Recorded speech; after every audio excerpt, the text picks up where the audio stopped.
Hello and welcome to today's episode. And today I'm super excited to be talking to Rosie Reynolds. We've got absolutely loads to get through, Rosie, as both a professional and a client. I'm really excited to talk about your journey in sophrology and how you found the experience, the method, and what you'd say to others. But I wonder if you could start just by telling us a little about yourself and what made you want to try sophrology. Absolutely. Well, first of all, thank you for having me, Lindsay, today. It's a real honor to be here talking to you. I always love chatting. And it's nice to be able to sort of dive into some of the topics that we discuss during our sessions in more detail. So it's a great honor to be here.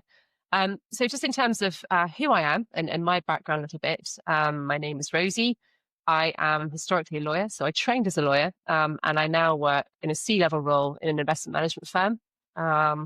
I have 4 children who range from between 10 years old all the way up to 17. So very much my life is about sort of having a fulfilling, exciting corporate career, but also balancing that with parenthood and wanting to be sort of the very best parent I can to my children as well, which is kind of what led me to you and what led me to sophrology. I'm thinking about how I could equip myself with the tools to better manage my life day to day.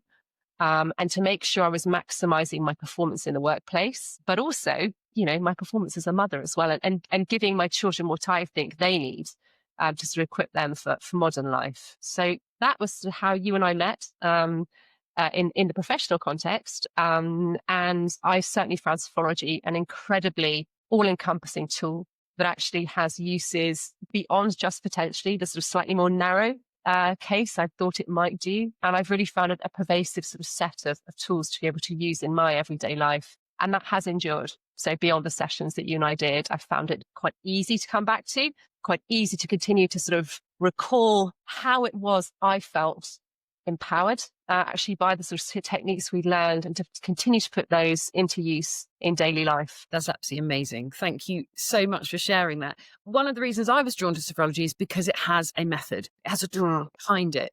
And we don't just meet and chit chat for an hour and then you go away, but it's a very structured method and a discipline that's been around, listeners, I hope already know, since the 1960s, designed by a neuropsychiatrist who was giving people electroshock therapy. And he came away and said, there must be a better way of changing behavior, both mentally, physically, and emotionally. And here we are, many, many years later, using the method, but very much only in Europe, not in the English-speaking world, and very often in that sports or health context. So we're not seeing it coming into the corporate that extensively yet.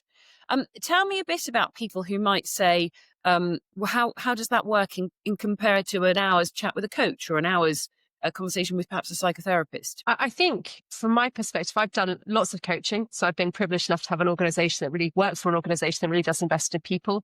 And I've certainly found executive coaching really helpful, but it's much less structured, certainly in my experience. And I felt that it gave me a narrower set of tools, if I'm honest with you, potentially less depth in terms of that sort of real consciousness. And I feel sophrology, one of the benefits of it, and this is what sort of links to why I prefer it to something like psychotherapy, is that you don't dwell on the past. You don't dwell on why you got here or how you got here in particular. It's all about accepting the situation as it is and empowering somebody to make changes with this toolkit. So for me, that really appeals because I don't think there's any point in dwelling back and raking back over the past. It's all about looking forward. And I think the risk with sort of something like coaching or psychotherapy is that it doesn't necessarily have an end date. Whereas I think sophrology, if you want it to, can do, because it's giving you these tools and you can go off and continue to learn within that framework. And I think having that defined structure and those defined goals is really quite beneficial in terms of equipping someone and then allowing them to kind of go off and fly, having and put what they've learned into practice. And so for me, that's the difference with sophrology versus sort of coaching or psychotherapy. I think it empowers the individual far more to take control and make those changes. Yeah, that's great. And I think that would explain why I've had quite a lot of male clients, because they don't want to be asked about perhaps their childhood or their trauma, but they do want to see a method. They want to see a meccano of behavior change. Will you do this, this, and this? And of course, the conversation about how do you change behavior, what are emotions, is still a very woolly science. We can't see in our brains in the way we actually think we might be able to. So there is this concept, obviously using the nervous system, using heart rate variability. I obviously am a huge fan of the Whoop trackers because it just gives us some data to look at. Exactly. That indicates what's going on. Rosie, I'm going to ask you about Whoop because you've used one and it's given you some information, and I know you're an Ironman 70.3 athlete as well. Tell me how Whoop helped you with behaviour change. I mean, I'm going to use a phrase that you and I coined during our sessions, Lindsay, which is grinding optimism. So I'm somebody who tends to take on quite a lot, probably more than they should do, and isn't always honest with myself, I suppose, about the consequences of that on me, my health, my loved ones. And I think that when you see the data, you kind of have to start that honest dialogue with yourself saying, okay, I've been saying everything's fine. It's absolutely fine. I can do all these things and I feel great. But actually it turns out when you look at the data, well, there's a reason why I'm so perennially exhausted. There's a reason why I've been sort of diagnosed with adrenal gland fatigue. And you can continue to keep telling yourself that you're absolutely fine, or you can choose to look at the data. And so for me, seeing the data was about having a much more honest discussion with myself. But then I think also you see the impact of the work that you're doing with Sophrology quite quickly on your data. And that is the beauty. And I think that you're right. That is what appeals to people who are much more data-led and potentially cynical about things like coaching or psychotherapy, because they can see quite quickly that improvement in their statistics if they're following, your advice, of course. And I think that's why it's so empowering. I think that is why Sophrology is gaining such a following, is because you can see those changes happening live. And that's incredibly powerful. And you can see that from day one. From day one. You can see it on the stress graph. When people have stopped and done whether they're doing a breathing exercise, visualization, meditation, you can see the fact that their body relaxes. You can see that their mind and their body connects. The data is there. And then, of course, you see the sleep improving very, very rapidly, which is so exciting as a practitioner. It is. And I think also sometimes it's the things that you think are causing you the issue are often not that at all. And I guess one of the things that came out, I would have a day and I'd think to myself, Lindsay, I've done everything you told me to today. And yet my scores are really not where I thought they should be. And I haven't exercised, I haven't done this, I haven't done that. And quite quickly, I pinpointed that one of the times that I found most stressful was zooming around in the car, dropping kids off hither and everywhere, having to be here for this pickup, there for that drop off, get back for work. And I hadn't realized that driving around, my shoulders up around my ears, that was draining my energy more than going out for an hour and a half's run, which was quite a revelation to me. So again, I think using the Whoop as a diagnostic tool in conjunction with your Sophrology sessions is incredibly powerful, because you just get that live feedback and in a far more targeted fashion what to improve and what to work on. Yeah, and I love people who say to me, oh yeah, I've done loads of relaxation and I've been to yoga and, it's great. And then I look at the stress score, I'm like, well, it's very interesting. Your alarm went off, you were fast asleep, you shot out of bed, I can see it. You clearly weren't ready to wake up. And then it stays up all day. And then they, so where was the yoga? Well, I went to yoga and I was really, working as hard as I could. Well, it doesn't look very mindful to me. And then you go back to bed and then they wonder why they don't sleep. Yeah. I mean, yes, that's been one of the biggest learning experiences for me. And then conversely, seeing that the impact that doing 20 minutes of breath work can have on your stats, it's like, that's amazing. And you feel so good afterwards. But if someone told you pre-Sophrology to go off and do 20 minutes meditation or breath work, I'd have looked at them like they had three heads. So that's not going to help me. How's that going to help me? Turns out it does. Yes, I wonder how many top level executives globally we find who are meditating, because I know that people are sort of leaning it. We're not going to talk about psychedelics and we're not going to talk about the US elections either. And I think we're going to avoid menopause because these are just topics. They're big. But I do feel that people are they're looking for the pill. They're looking for, can I go on an ayahuasca retreat? Can I use psychedelics? Can I do this? Can I do that? And I interviewed the most incredible filmmaker who's a very, very advanced Tai Chi practitioner last week. And I hope you'll hear that podcast, because he said, actually, you only need a minute. If you really can look at the wall and watch your mind, you don't have to have a quiet mind. You just have to learn to watch it. That's it. Yeah. But I think in these worlds of supplements, meditation, Instagram experts, there is information overload on all of these topics. And I think sometimes you think, I know this is how I feel and I really want to do something about it, but I don't know where to start because there's so much conflicting advice, both professionally and from Instagram experts. And I think, again, there's a simplicity in Sophrology. And because you get that data quite quickly on the fact that it is working and it is making an improvement, both in your personal life and in my case as well, in terms of my performance at work, I think that really makes it stand out in a world of confusion and mass information and trying to pick apart what's actually going to help me. It's quite incredible, really. And my hope in my lifetime is that every organisation, every school, every charity has a sophrologist. So they just begin to understand, okay, what happens with the nervous system? What is consciousness and why is this important? Because we can't grind through life, especially as you get older, with the way the world is now constructed, with this data input coming in. We simply can't survive. We've sort of created this beast, if you like, that doesn't serve us. Absolutely. And I think, you see where we live in France, sophrology is available on the health system here. That's how well embedded it is into sort of French society. UK is very different. I think that it is seen as slightly more niche and it's less well known. And I agree with you. I think that, giving people the tools as young as possible is going to result in a generation of slightly more emotionally well-rounded adults, possibly than we have been. And if you could deliver that, it would be an incredible thing to do. Well, let's see. I've got a few years left. I really hope that we can make a difference. And there's a very big group of sophrologists in Europe who do speak English, who are beginning to really flex their muscles publicly and really speak out about how important this method is. And Caicedo, when he designed it, was just, what he saw in the hospitals, he was so shocked. It's so barbaric. And, he went all over the world to bring the best of the East to the West. And that's really, that's really as simple as it is. Yeah. Can I ask you, because as a leader, I know you've got a massive heart for things like mentoring and supporting others.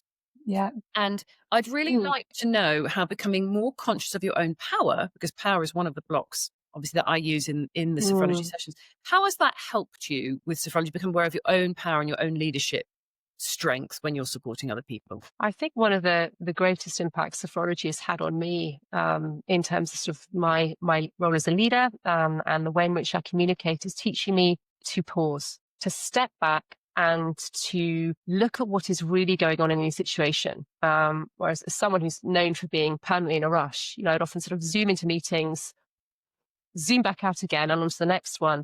And I move at a much more slow pace now. I would have hoped that my communication is much more conscious, that my listening skills are better. And I'm really stepping back and thinking, okay, in a sort of this possibly a boardroom situation, a sort of adversarial sort of dynamic, what's really going on here? Because at the very heart of things, even in that sort of context, you're essentially dealing with human emotions. And I think unless you grasp that and understand what people are really saying, what people are actually hearing in response to that, if you're not taking stock of all of that, I think you can miss what's actually going on in the room. And therefore, that makes it very hard to tailor your own communication if you're not attuned to that in a way that's actually going to make an impact, to resonate with others. So I think I am much more thoughtful about my interactions at work, whether it's with fellow board members or peers or, my wonderful team. And I think just slowing down and making sure that I am giving people my time in a meaningful way, and I'm hearing what they're saying, and then sort of taking that on board and adapting my responses accordingly. That's been a really powerful tool for me. And I've said that again, we talk about sophrology being performance enhancing. That's one of the areas in which I found that to be the case. I absolutely love that soundbite, and I think you're so right. When we pause, become present and aware of our own power, our own influence, and what's going on around us, everything changes. Yeah. And we as a parent as well, when we're not really listening, we're not really engaging, if we actually saw the hurt that it causes, we're distracted. A child brings you something and you're on your phone as we are nowadays. Oh, yeah. When we were growing up, that didn't happen. If you went to see your parents, you had their undivided attention. And the same in the workplace. If you went into a meeting, there were no mobile phones, there were no devices. You were sat with a pad and a piece of paper, and you were really connecting with people and listening. And I think we become so distracted. And so really just help us go back in. I think so. And I think particularly in the corporate world, being busy and taking on as much as you possibly can and being seen to be doing lots is a badge of honor. And so I think a lot of us have always strived for that. Take on as much as you possibly can, show you're the best, show you can achieve. And actually, you can still achieve just as much by moving more meaningfully and more consciously at a slightly slower pace. And I'd argue that you just have, your interactions become more meaningful. And actually, therefore, there is an efficiency in that, because you're not having to have that conversation that, you had 3 times. You can just have that once, and it's a shorter much more powerful conversation, I think, against that backdrop. So I think there are, and for me, I found it hard to slow down, but the sessions have very much helped me to do that and actually increase my efficiency. And I think there's also a conversation about accountability, because a few people have said to me, Lindsay, I don't want to know, or, are you really hand-holding your clients to that extent where you're checking up on their data almost daily sometimes? And the answer is, to become conscious, we have to start somewhere. And if the way to get the door open is showing somebody that their activity level is, 9 out of 10 all day for, however many hours they're awake, you can have the conversation about, the first pillar of this conscious change method is pause. When did you do that? Yeah, absolutely. Absolutely. You didn't. And I think as well, often my diary used to be sort of, back to back, without any breaks at all, kind of from 8 in the morning through till 6 in the evening. And I don't think that's sufficient, because you cannot constantly go into those meetings unless you've properly prepared. And that whole winging it thing, which I've always been the queen of, I do that much less now. I make sure I, make your meeting 45 minutes, give yourself 15 minutes between that and the next one to gather your thoughts and pause and leave whatever you talked about in the last hour behind in that room, write up your notes, clear your mind, and now focus on properly in your next meeting. So it's little things like that which I think have hugely improved my performance. I think this is such a challenge, though, because it's a bit like going to the gym, and yourself as you get older. When your gym routine is looking good and you know that your training is being maintained, you feel great. The same with sophrology. When I'm doing my practice and I'm doing what I should be doing for myself, I know that I'm planning properly, I'm being able to pause, be present, and really use my power and what's going on around me. But it slides, and it's a daily practice, Rosie. What would you say to people like, oh, I haven't got time? I mean, so when I'm married to someone who says, I haven't got the time, and I just said, but you wouldn't not brush your teeth, okay? So you can, everybody, and I say this, I do believe that everybody can find 5 minutes. And I think you may not have 20 minutes every day to do a guided meditation or a breathwork session. But the one thing I found very powerful in terms of accountability was the journaling that you encouraged me to do. And I am not a journaler. People have suggested I do it in the past. I'm like, I'm not going to do that. I don't have time. But again, when you are encouraged by someone to develop a practice, you see the benefits it has in your life, and therefore you prioritize the time for that. And that journaling in itself very much holds you accountable. And the journaling that, you suggested I do, it wasn't writing War and Peace in the mornings of how I felt or what I wanted to get out of my day. It was just a series of check boxes, a series of things I should be doing. That is not, everybody has 2 minutes to do that. And what it does is it resets your mind as to what it is you're trying to achieve that day, what you're trying to focus on. And if you are somebody who likes to kind of score well and have sort of metrics, ticking the boxes is a very satisfying feeling. And it does make you feel like you've achieved something that day in a world where you might not have achieved much else. So I would encourage people to kind of embrace practices like that and that accountability. And again, this comes from someone who was so cynical about it at the outset, because again, you can see the positive impact it has in your life, but it does require discipline, of course, naturally. We all go through periods where we just slip and our habits aren't quite what they should be. And I do as much as I can to handhold without creating this horrible dependency, because my job isn't to say, oh, you need a sophrologist for life. It simply wasn't designed that way. I work normally in a 3-month block. We've got 6 pillars that we work through. And, the idea is you've got a toolkit to take away that you use again and again and again. Thank you for talking about the workbook, because when I say to people, here's the Conscious Change Method workbook, and you have to fill it in pen, they start going, oh, is it not an app? Is it? I'm like, no, it's not. Because just by having a pen in your hand, it's somatically connecting your brain to your body. Here, oh, look at the beauty. We can actually write stuff. It's a really lovely creative process that we're dialing out of. We're losing. And I know that people have really, oh, really, I've got to fill this in pen. But it helps so much. And you've got to carry the book around. Well, yeah, because then you'll see it, because you'll be chucked in your bag. It's next to your, coffee cup, or it's in the car, or wherever you are. It's physically present in your life, which I think helps an awful lot. And I think it's really important it's separate from your phone, because the phone is the root of so many evils in our life. And I think just getting sucked back into that piece of technology, it does sophrology a disservice. If you do that, I think you need to keep it separate. And so I agree that using the workbook is far more powerful than having an app. Yeah, it is a really lovely process. And I can see so much when I say to people, could you please send me your photograph of your journal entries or your pheno descriptions after your practices? Because the way people write and the way they fill things in tells you so much. I've got some people that are just meticulous with the detail. Everything's in the lines. They filled it in properly. There are other people, there's just one massive scribble or a picture or a smiley face. Yeah. And I love working like that. It's so fun. That's fascinating. Must be very interesting seeing everybody's different approaches to it. I love seeing people's handwriting, especially if you've got children that have been educated in France. All of their handwriting, let's not talk about that. Because if you are in France and you know this trial and tribulation, it is just beautiful. Beautiful. Perfectly formed. There's no creative flair and, smiley None face at on all. the ends of your Y's and I's and all those things that we did in the 80s, which was great fun. Can I ask you, Rosie, about leaders specifically in law and finance can be super, super skeptical about incorporating mind-body work and consciousness into their lives. And I've had quite a few people say it's a bit woo for us.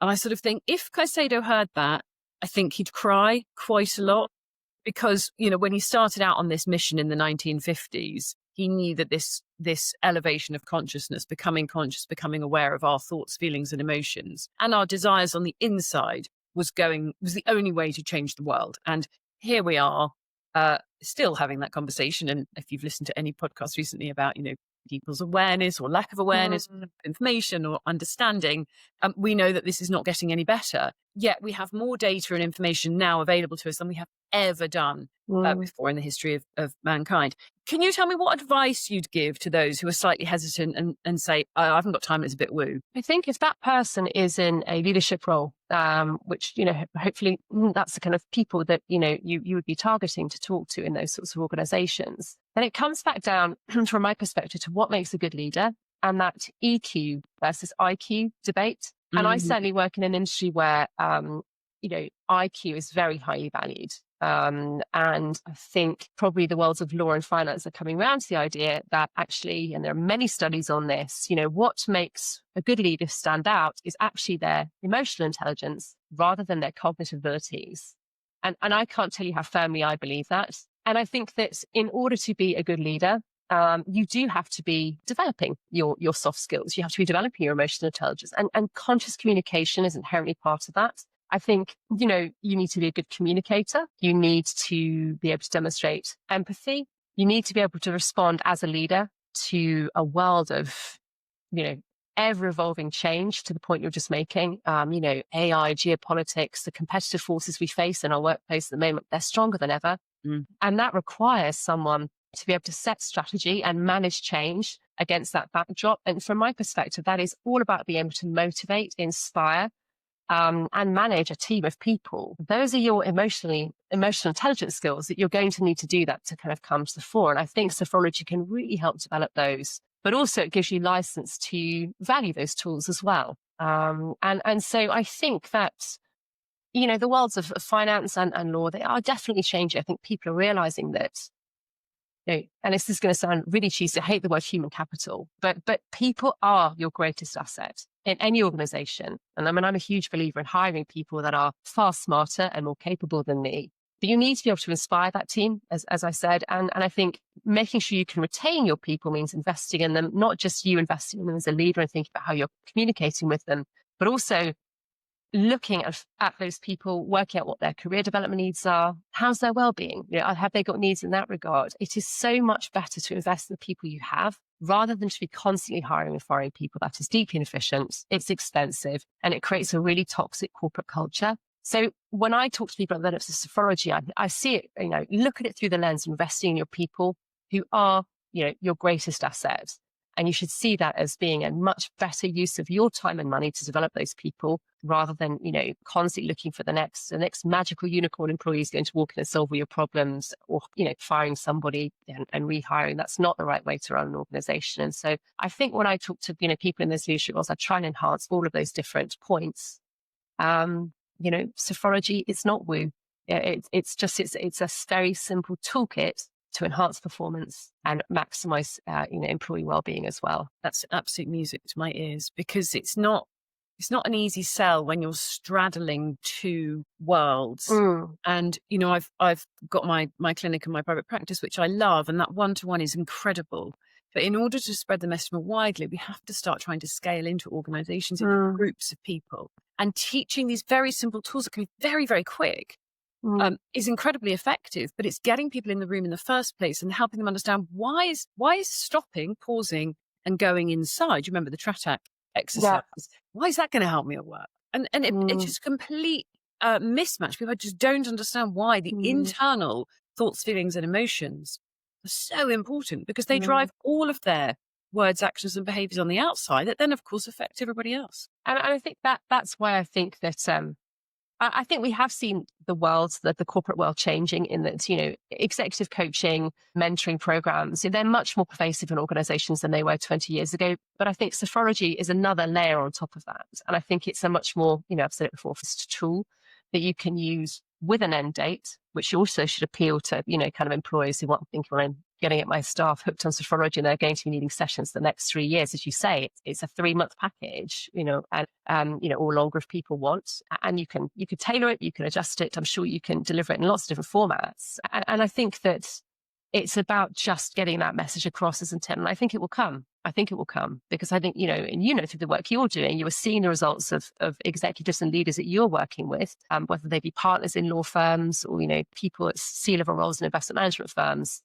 They are leading the charge and, and spreading the word on this. And so I think over time, sophrology will become a much more well-established tool to use in the workplace. We're just at the beginning of that journey. Yeah, you're right. And I think people are beginning to talk about it. My business runs on referral, and I'm very fortunate to have worked with some people who are, like yourself, very influential and have a great network of people who do listen and think, oh, okay, this makes sense. I'm going to give this a try. So yeah, it's a super interesting time, I think. Rosie, tell me about one of your favorite exercises, because we are talking about this being a method. And when we talk about the exercises, people go, how is that helping? But I know you've got a few favorites that you use again and again and again. Tell me which one you like. I really like viewing myself in the theatre of my life, which, as I repeat, that sounds very lofty, but I find that to be a really key technique. And that's all it takes me, is just to repeat that phrase. It's like, step back, see how you are, but just look back at the theatre of your life. And I like that, because it really helps me in a boardroom scenario. If we're having to deal with, contentious, sensitive, difficult matters, and I can see communication is becoming difficult, I talk a lot, as you might have noticed. And sometimes my reaction is just to rush in and start, and it's sit back, think, what is really going on here? And how are you going to communicate in order to diffuse a situation rather than add to the drama? And get the best outcome from this meeting. And again, that is that conscious communication, and it's the pause. So that for me is a technique I use all the time, especially if I'm honest with you, quite often being the only female or one of a minority females in an all-male environment. I think for me, it's often really important to work out how I can get the most from that, the exchanges I have, and how I can tailor my communication to get the most from not just the men, but all the different people in the room. You have got, introverts, extroverts, people from different backgrounds. So I think the theatre in the life enables me to sit back and think about how I can tailor my communication. So, inherent in that is a pause. And I think that's the other tool that I found super useful in the, actually across both professional and personal life, but it's probably more relevant in my parenting, which is the curiosity pause. So as everything starts to go crazy, if 4 kids all start squabbling, someone's crying, someone's shouting, instead of me going and being like, what's going on here? It's, what is happening here? I'm so curious to know. And I found that, it's for me, instead of me going all hot-headed, trying to fix the situation, just pause for a bit and sit and observe what's going on. So I think those two things are quite related. Observing, pausing, theatre of life, observing, pausing, kids, what's happening here? And I think the other one would be, again, from a parenting perspective, is teaching the children or encouraging the children to be more granular in the way they describe how they're feeling. And you go back to when we had toddlers and you'd be in the supermarket, they'd be lying on the floor where you're pushing your trolley around screaming. And you think to yourself, halt, hungry, angry, lonely, or tired. What's going on here? As you pick them up under your arm and leave Sainsbury's. But I think, encouraging children when they have a moment is, how are you feeling? You're shouting. Are you angry? Or are you feeling, sad or lonely? And then getting them to kind of, really dig down into that, I think has been helpful for my kids in terms of conflict resolution between them. And often, they're upset because they're feeling unloved by somebody they really love. And that's a much more positive framework or gloss to put on the situation, which is actually, you're really sad because you all love each other loads and you're not getting what you need from each other. And I think if you can put things in that much more positive context, it helps resolve the conflict rather than you're all just being really naughty and difficult. So that's been a really helpful tool for me as well. That's super helpful, because when I spend a lot of time talking to people about relationships as well, which is a bit of an odd sort of sideline, but it's so important how we engage with each other and being able to say to each other, this is how I feel. Not you are this, you are that, blame, blame, blame. But actually I feel angry. I feel angry because I feel frightened. Why do I feel frightened? Because I think you might, or I might.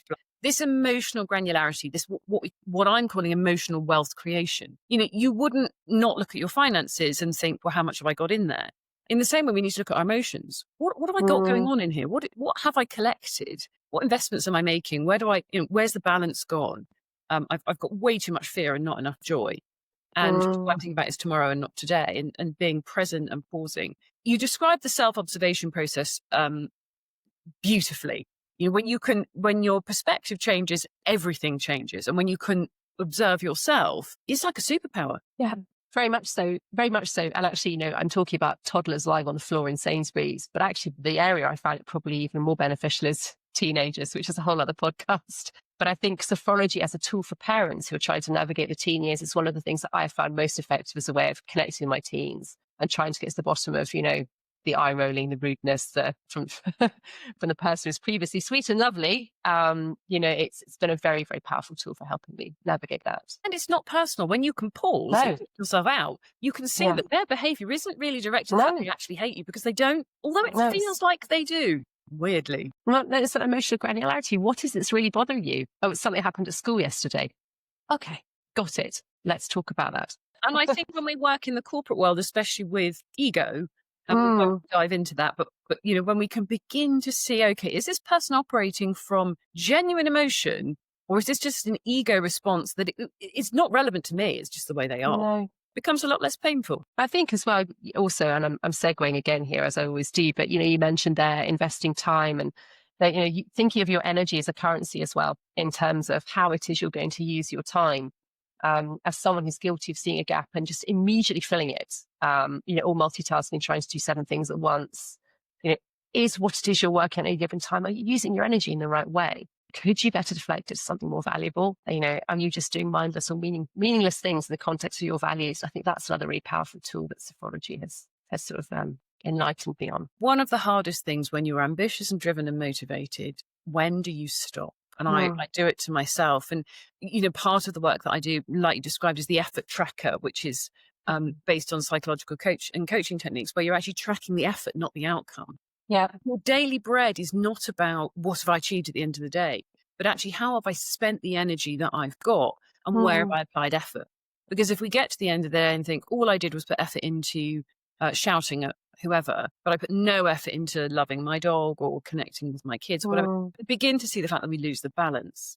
Definitely. And that's been super powerful. And people the effort tracking is an interesting one to add to the sophrology mix, but I think it's so important. Your child who came home with a 3 out of 10 in the spellings, but said, I did my absolute best, has done their best. Yeah. And we have to do the same to ourselves. Well done. Look at the effort you made. Are we measuring productivity and outcome, or is effort enough, Rosie? What do you think? No, I think the right thing to do is to measure effort. And I think that's what we talk to our children about all the time, isn't it? But I don't think, as you say, we necessarily apply that to ourselves as well and what it is we do.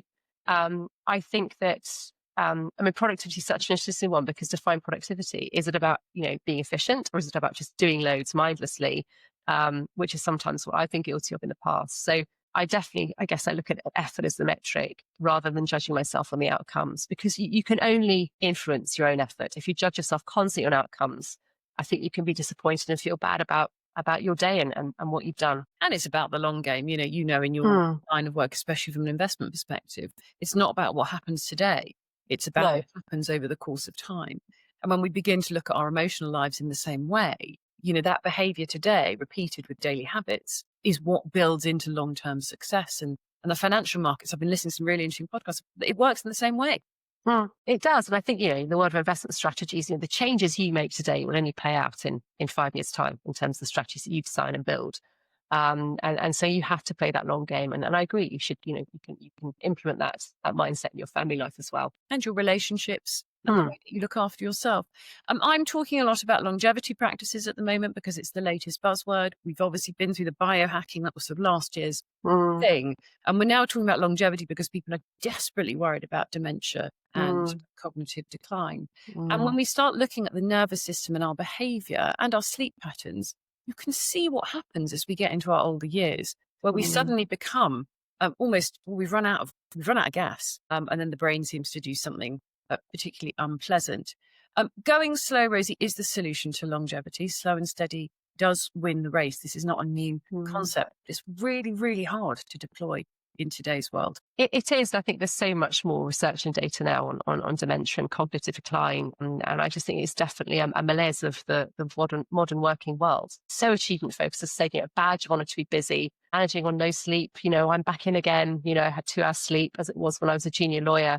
And I do think that the corporate world is changing, recognizing that you need to focus much more on employee well-being. And so that longevity piece plays out as well, I think, as a pitch, for your business in the corporate world too, which is that we want you to attract and retain the best talent and ensure they're with you for a very long period of time. And focusing on that longevity means you need to put in place a culture and a framework in the organization where you're not just developing people, but ensuring that they are productive, they're happy employees, and that you're giving those employees the tools for success, which does involve using systems like Sophrology as well. It's not just about performance appraisals and pats on the back. I think you need to be, as an employer now, really meaningfully dedicating time and resource to that, because the race for talent, certainly in my industry, is more intense than it has ever been. And I was on a panel a couple of months ago in Paris with sort of lots of people from our industry, the big investment banks and some of the big asset managers. And it was, amazing that the panel was on human capital and culture of the firm as a tool for talent retention. And talent retention was the sort of most pressing theme on people's mind in that audience. And they all agree that actually culture is the key manner in which you can retain your key performers. It's not just about compensation anymore, which shows me that the next generation employees coming through, they're not just focused on status and wealth and comp.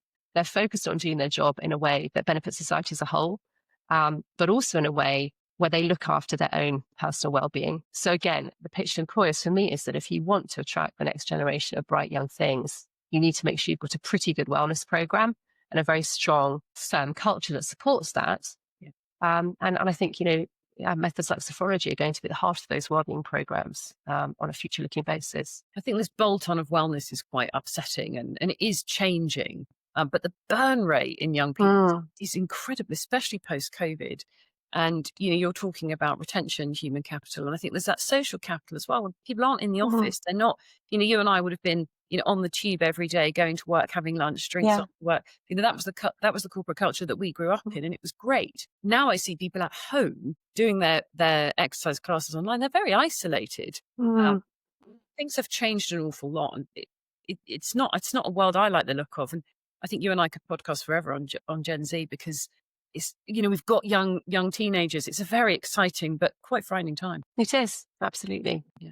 And I do hope that people are beginning to think, okay, how do we actually make a culture change and understand the values that Gen Z have got, because they're very different from the values that you and I in work. And when we use Sophrology to go and actually use this emotional granularity, articulating my values, and they do align with my organization, that makes me feel great. Hang on a minute, even though their ESG program is amazing, it doesn't align at all, then we know that it's going to be a grind to keep them. Absolutely. Absolutely. And I think that, employers definitely, especially in those more traditional niches like law and finance, are having to really adapt and to take on some of the, the newer employers like the sort of tech companies and who are more focused on really understanding what Gen Z are after and how you can best position yourself to be an employer of that group. I'm laughing now because I was just thinking about some of the people you and I know who are then in the workplace, who are much older, dealing with some of these young people, and the concept, there is no meeting of minds. It's like they're missing each other.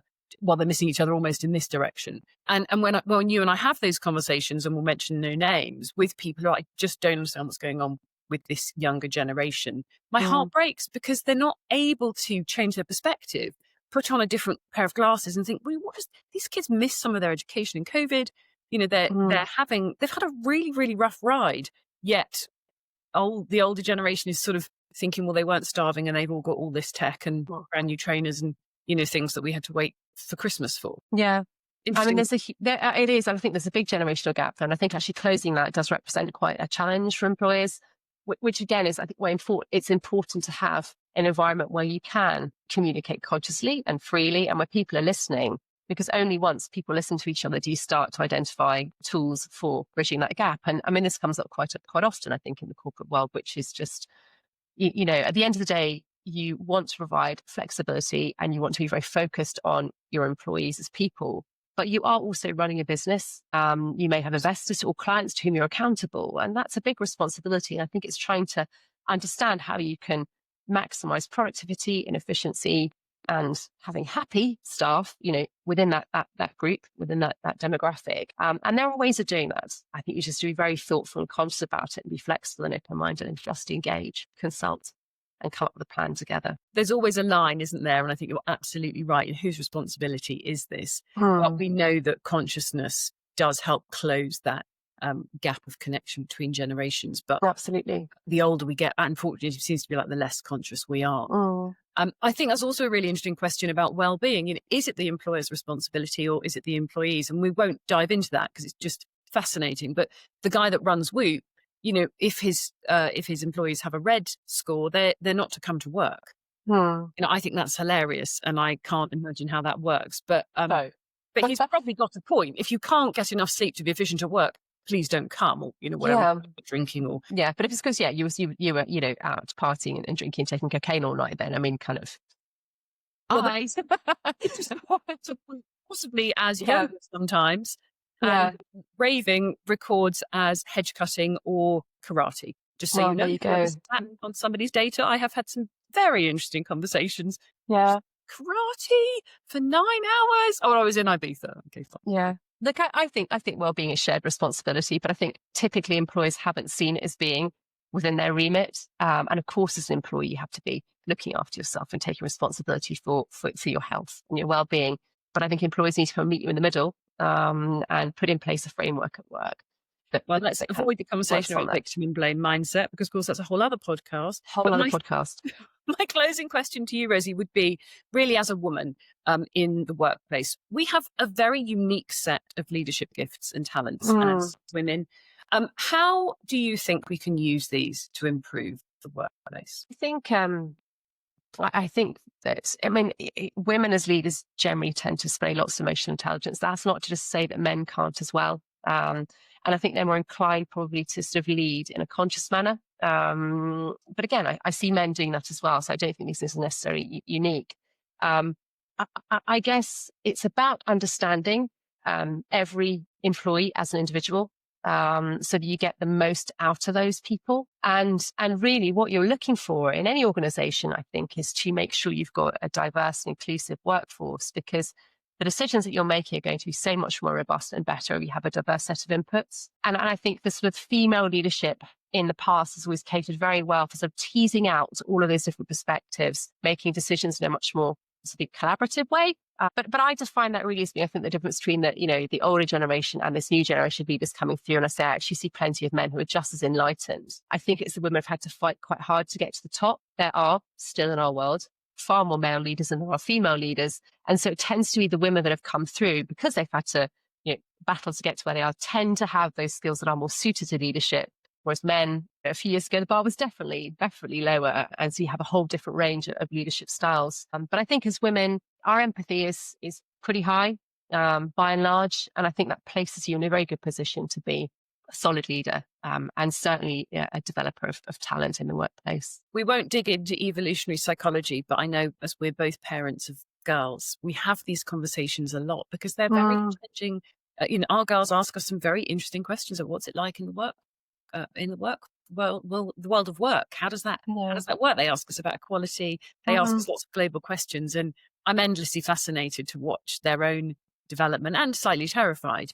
But I think it is an interesting thing to reflect on. What does that sort of feminine, masculine look like, both in men and women? Those softer skills. It's very different behaviours. Very different. And I would really love to see people talking more about non-predatory leadership. It's much more inclusive, heart-driven, values-driven. But we digress into a million other things, Rosie. We could have gone on for hours, but we won't, because nobody will ever listen to it for that long. Because, of course, nobody has any time to do anything, let alone be still and do their sophrology practice every day. So let's hope that people begin to recognize why they might want to pause and take a moment. Anything else you'd like to add, Rosie, to that conversation? Because it's just there's so much in there. I mean, there is so much in there. To be honest, I could go on for at least another couple of hours. But as you say, I'd probably bore your listening audience. So I think I'm happy to leave it there. But for me, it's been a real privilege actually just to spend an hour going back over, the reasons why I found sophrology so influential in my life and why I'm such a big advocate of it. To say, I think the more of us that can share that message, and how beneficial it just can be in one's life, I think the better. I really, really appreciate you sharing that. And of course, I know that you'll be using those tools for years to come and that you're very good at dialing back in.